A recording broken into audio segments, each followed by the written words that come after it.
இந்தியாவின் புகழ்பெற்ற குடைவரை கோவில்களில் பாதாமி குகை கோவிலும் ஒன்று. இந்தியாவின் பண்பாடு மற்றும் பாரம்பரியத்தை பறைசாற்றும் ஏராளமான குடைவரை கோவில்கள் உள்ளன. இவை பல்வேறு மன்னர்களால் பல்வேறு காலகட்டங்களில் கட்டப்பட்டவை. இந்த சிறப்பு வாய்ந்த குடைவரை கோவில்கள் இந்தியர்களை மட்டுமல்லாமல் வெளிநாட்டு சுற்றுலா பயணிகளையும் பெரிதும் கவர்கின்றன. நமது பண்டைய கால கட்டிடக்கலையின் சிறப்பை உலகிற்கு வெளிப்படுத்துவதாக அமைந்துள்ளது. அப்படி இந்தியாவில் உள்ள முக்கியமான கோவில்களில் பாதாமி குகை கோவிலும் ஒன்று. கர்நாடகாவின் வடக்கு பகுதியில் இந்த பாதாமி குகை கோவில் அமைந்துள்ளது. இந்த குகை கோவில் 6ஆம் நூற்றாண்டில் சாளுக்கிய ஆட்சி காலத்தில் அமைக்கப்பட்டுள்ளது. பாதாமி குகை கோவில் 4 குகைகளை கொண்டுள்ளது.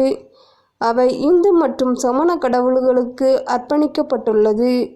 ஒரு குகையில் சிவபெருமான், நடராஜர் மற்றும் அர்த்தநாரீஸ்வரர் சிற்பங்கள் உள்ளன. மற்றொரு குகையில் தீர்த்தங்கரர்களின் உருவங்கள் அழகாக செதுக்கப்பட்டுள்ளன.